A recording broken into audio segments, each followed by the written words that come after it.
Hello, everybody. Welcome to another episode of Awaking Happiness, where we share our stories and discoveries as we awaken our own happiness. So, if you haven't subscribed to the channel yet, oh, Chris, hello, good morning, early morning, is it? Not too Right. early.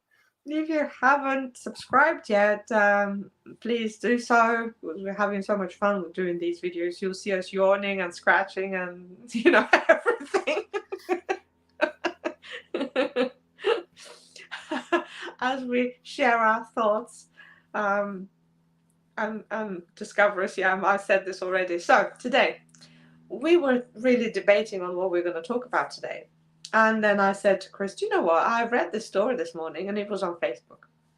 I know, people will say, oh, yeah, I learned it on Facebook. It must be true.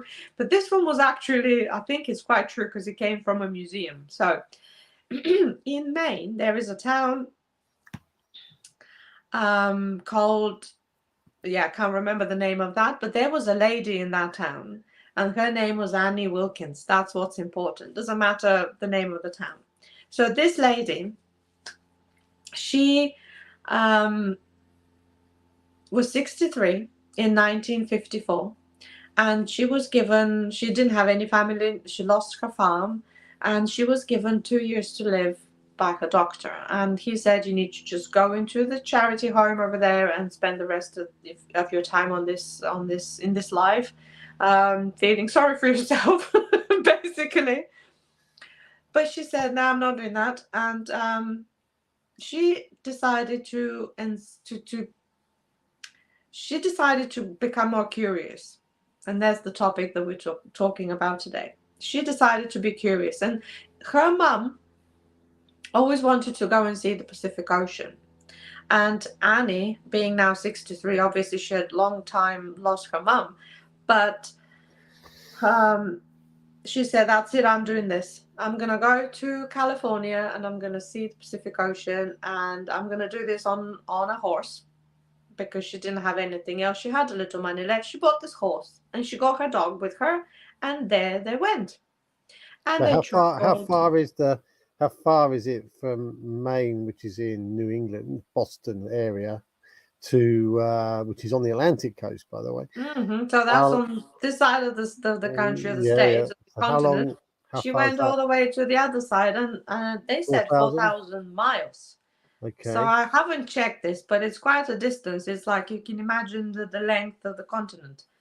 It's The going through width. a lot of Mm. mountains and valleys and rivers and everything It's else a that bit go like through going back to the old Wild West pioneering Godfather. What was it? No, the the founding Brown fathers. Father's Yeah. times.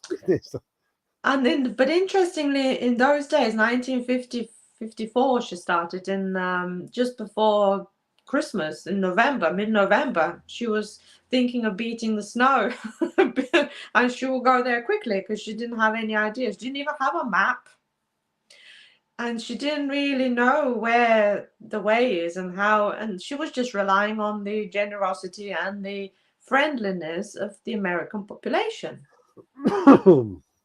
And so she did, and she traveled, and cars were passing by at high speeds because that was just the time when cars were starting to be quite popular. And yeah, she did manage to go to California like she planned, and it took her almost a year and a few months. She went there just before Christmas 1955. And that was a great success. Then she came back to Maine. It sounds like, yeah, let's go back, like, oh, quick. Well, she had to travel all the way back to Maine, the same way she went. And on the way, it said in the story, it was quite interesting. So on the way, she met these amazing people. Some of them were popular and celebrities, others weren't. She had all these different job opportunities given to her.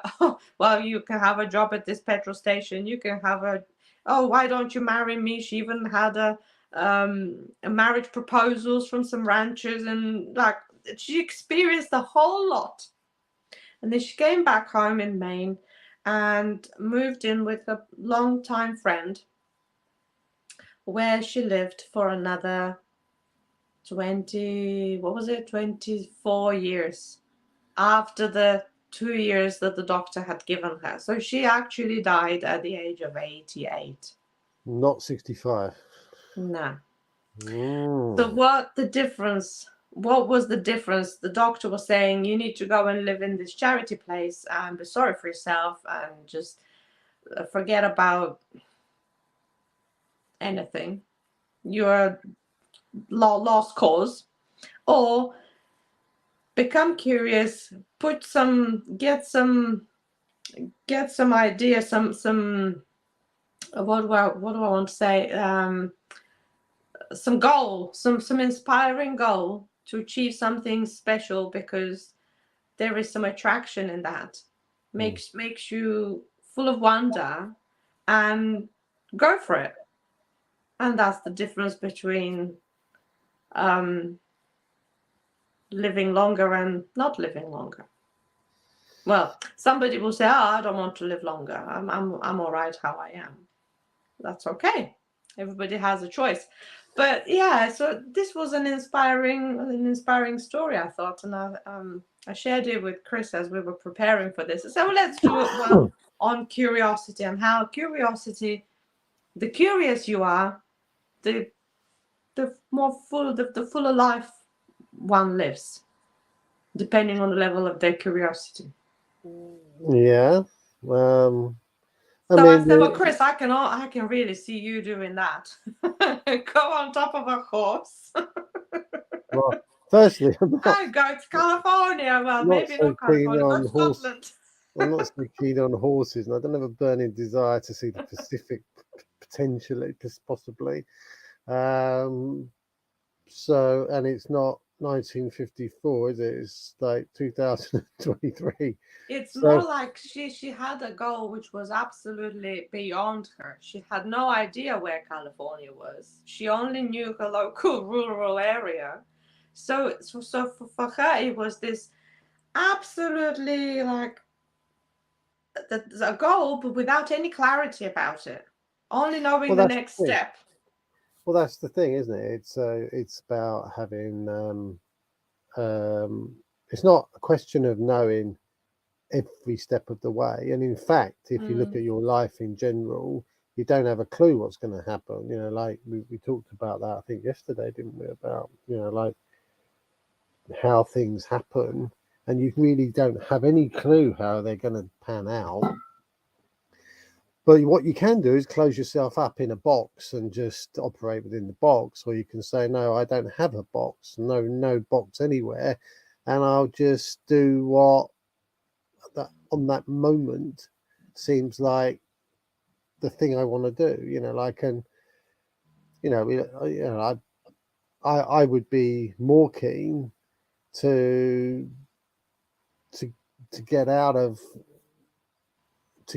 the possibility of being boxed in, because it might be you don't have a box, but you could be, someone could build the box around you and stop you doing things. And you've got to and we talked about this the other day, freedom. It's like you've got to have an eye on it, because people are having their freedoms taken.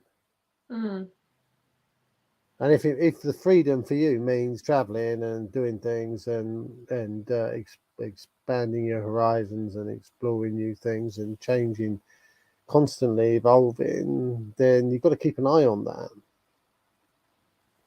because it's, it's not like a horse is unlicensed. It's like you just trot off across the hills. It's like it's quite, like a car. You need to go on a road. Someone's got to build it for you, and you've got to pay a license to drive, and then you've got to pay a license for the car, and you've got to fill it up with petrol. All these things are infrastructure that strips you from freedom. A horse can just graze around on the grass, can't it? It's not self-filling motor there. You got to look after it, and and stuff. But basically, it's a different kind of proposition. But I think it comes down to being curious as well. This woman, like I think a lot of people, the world's full of stories, isn't it, about people who've been told they're going to die and then they don't.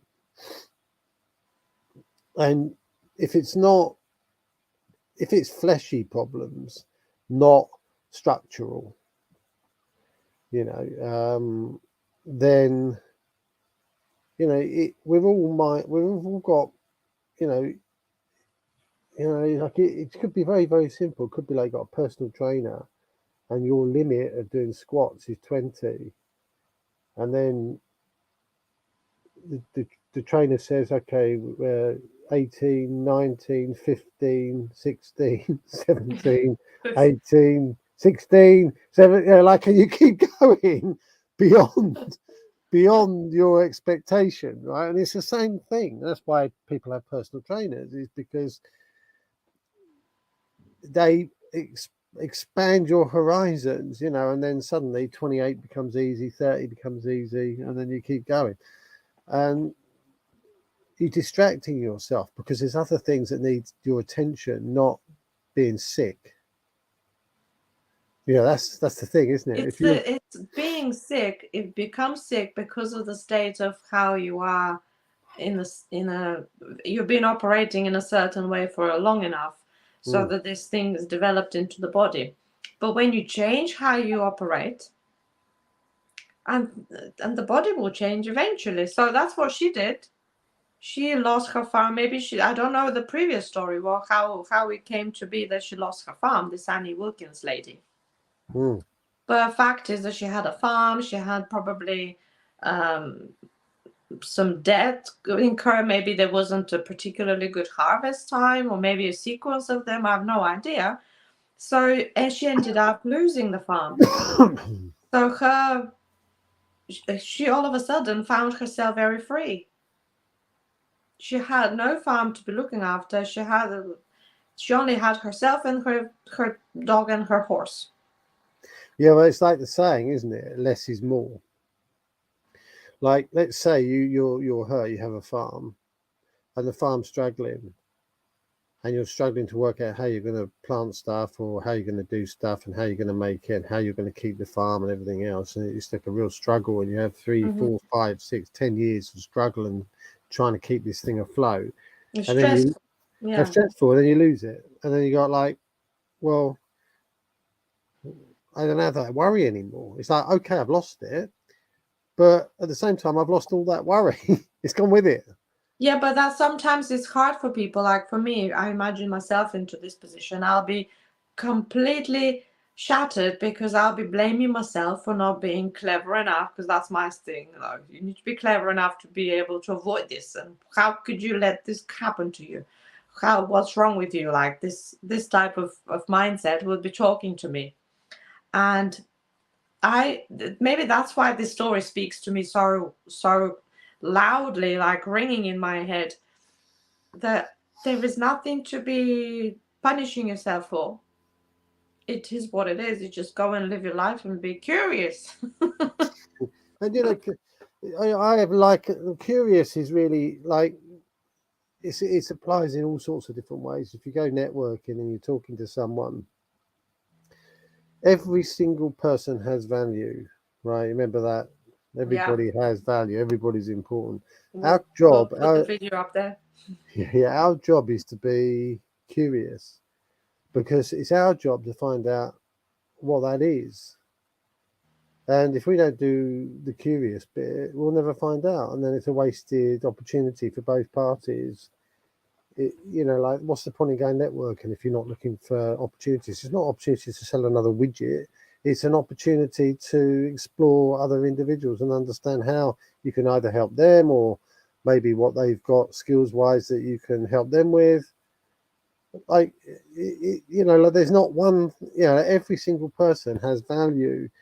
And what happens is people measure them, judge, and make evaluations where there could be someone there that seem a bit soft and a bit like, and not really very, and like there is a chap, like, it's a bit soft, like, kindly spoken, but you might think he was a bit wishy-washy. Turns out he may be a wonderful musician, and you've got an event coming up and you need a musician, someone who can sing, and he's perfect, or she's perfect.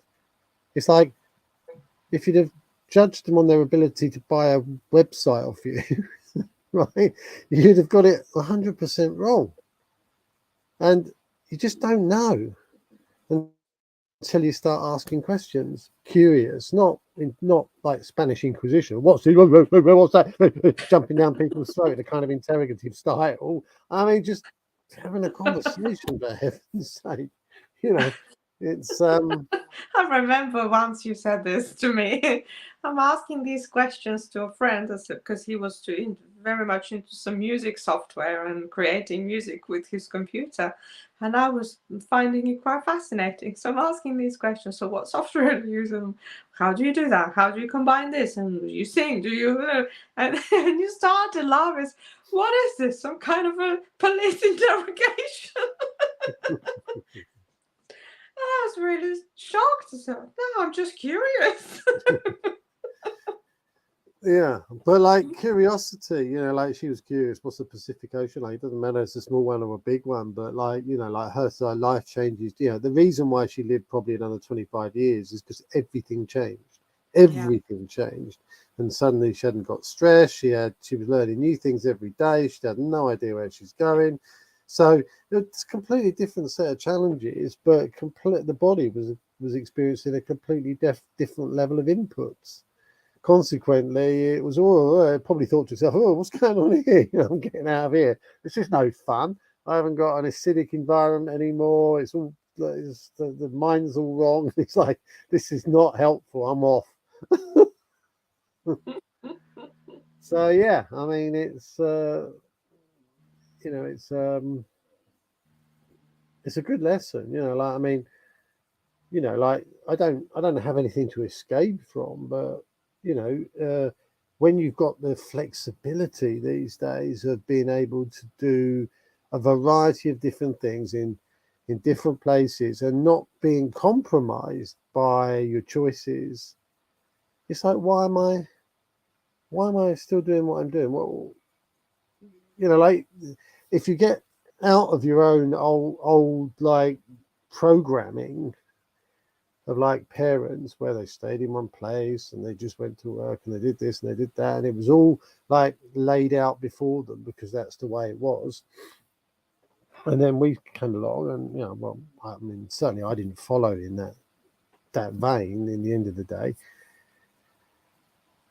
it's like, well, no, I can be anywhere. Yeah, because I'm IT related, I understand the concept of being able to go anywhere, do what you want. It's like it's just a technological thing, and you can, you know, let's say we're in the village of Modichar and we go there and we're practicing the language and everything else, and we start a networking group in the local coffee shop. Local coffee shop's happy because they're getting people come in to have coffee. Other locals come in because they're curious about who these weirdos are. Right? And you get to speak to people and they struggle with it. And then they find out you're an English teacher and say, oh, actually, you know, like I could do that and I could put you all up. And suddenly you become an important interesting addition to the village, and people start talking and then they start coming by and, you know, like, and it improves the language because you're talking very often, you know, with people. And so suddenly things start moving. And it's like, it's not beyond the wit of man to imagine that, is it? Yeah. And what did it take? Just let's have an idea. Let's meet. Okay, it's difficult to meet people when you don't speak the language. I understand that. It is difficult. But like, if they want to learn English, you can speak in that language.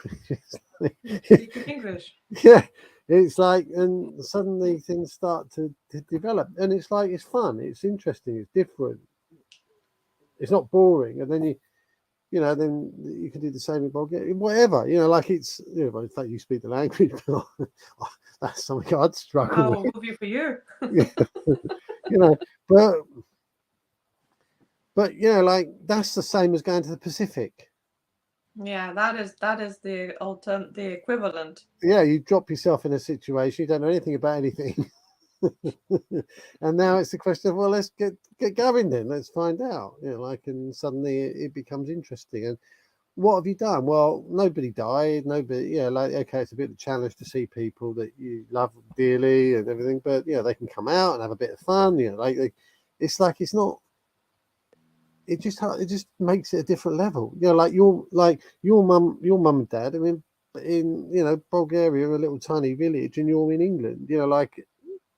They wouldn't have wanted that necessarily, but they didn't have any control over it, did they? Same with my kids. They're here, or well, they're here at the moment. But let's say I disappear somewhere, it's no different, is it? The people are in a different place, and then there's a special event when you meet up. But some would argue that's higher quality, because the cherish it more. Absence makes the heart grow fonder. Do you know what I mean? Rather than just become run of the mill, everyday occurrences, it becomes special again. So. Yeah, and also it's like, just take it on. Why do we not take it on? Frightened, fear of our own thoughts. There's nothing to fear out there. Nothing, because every situation asks us to make a different decision, and none of us are idiots. If we're cold, we put a jacket on. If we're hot, we take it off. These things these are just incidents. We just grow up being told that somebody else is going to look after us, and we lose the ability to look after ourselves, to not even to acknowledge that we might be actually capable of looking after ourselves by ourselves. And the thing is, right, if you've been told that you need all this stuff, then in order to have all this stuff, you need all this money. And if you need all this money, then you've got to look after it, and you've got to insure things, and then you've got to have a security. And I think there was a guy, that did who was the director of all the Pet Inspector films. You remember the Pet Detectives with Jim Carrey? Do you remember the Pet Detective? Anyway, very successful director. And in the end, he lived in a huge mansion in Hollywood somewhere and everything else. And he realized one day that he was on his own in this huge mansion, and he'd got all these security guards and security cameras and everything to basically enable him to be on his own. And he was like, I'm detached from the human race here. Mm-hmm. What am I doing? Anyway, he sold everything, and he went and moved into a trailer park. He said people going in each other's caravans and their houses, and he said, and this was life. This is living. This is where people are talking with other people and interacting. Yeah. And he said it's amazing. No one locks their doors. I mean, you think in Mordechai, in the village there, I doubt if anybody locks their doors, really. Do you? I mean, I don't know, but we used to have when I was, I don't know, very young. I remember we never locked the doors. We only locked the doors when, during the day the doors were not locked. But I think I remembered they started locking them when I was about 10, 11, when I was old enough to actually be told that I need to learn how to lock the door. But then guess where the key was? Out of reach somewhere. Under the mat. Or on the pot next to on the window next to the door. Very secret places. Yeah, very secret places. And if a neighbor needed to go and do something with another neighbor's house, or they were asked to go and do something because people forgot to do it, so you were told, go over there, and the key is, you know where the key is.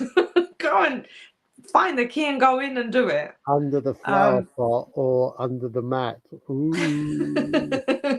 So, yeah, the doors were locked, but I don't even know why they were being locked. Token, isn't it? A token. Yeah. Thing. But there you go. The thing is if you are living in a life where you need the money and everything else because you need the stuff and everything else, and that's important to you because it raises your profile and that's what is your thing. To do something like this is beyond thought. It's like, how can you just chuck everything away? Yeah. And just head off into the sunset? It's like it's beyond the realms of consideration, because the whole of your life is built up around this fake, false environment that you can't take with you at the end of the day.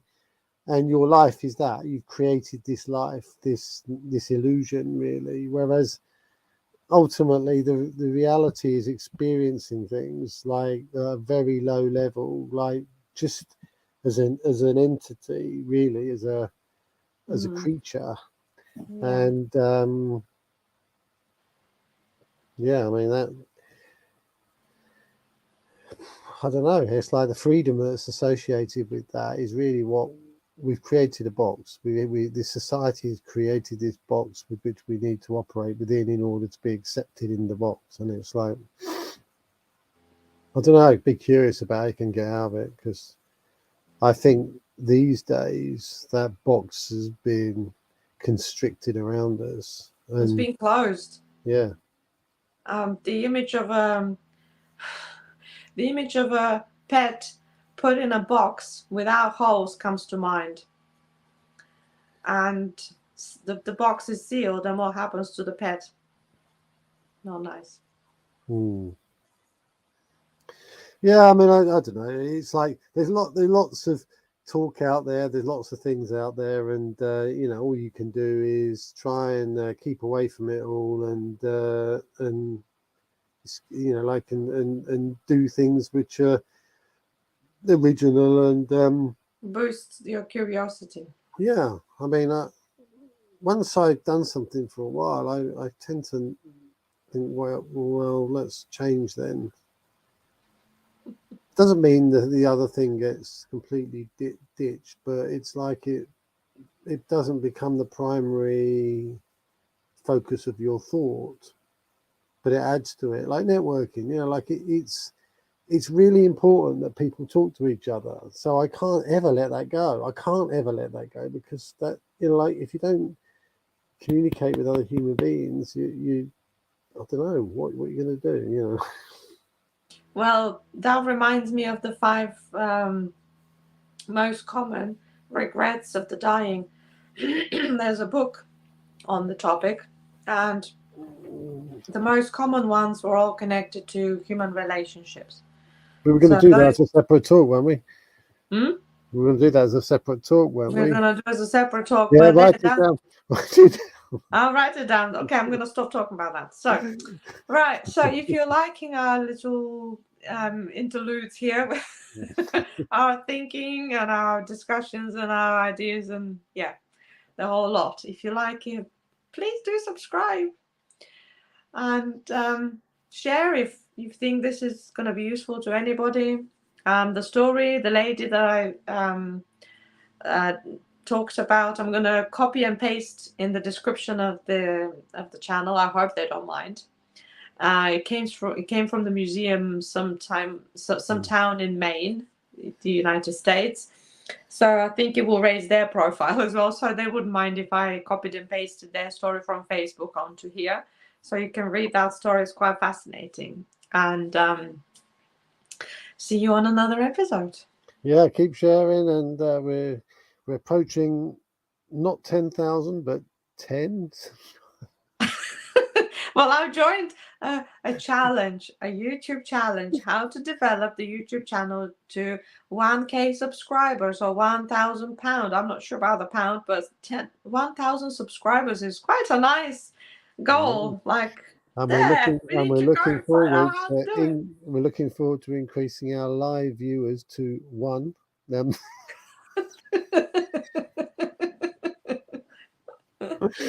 Anyway. Yeah, well, thank you for watching, and see you on another episode. Yeah, okay, bye for now. Bye.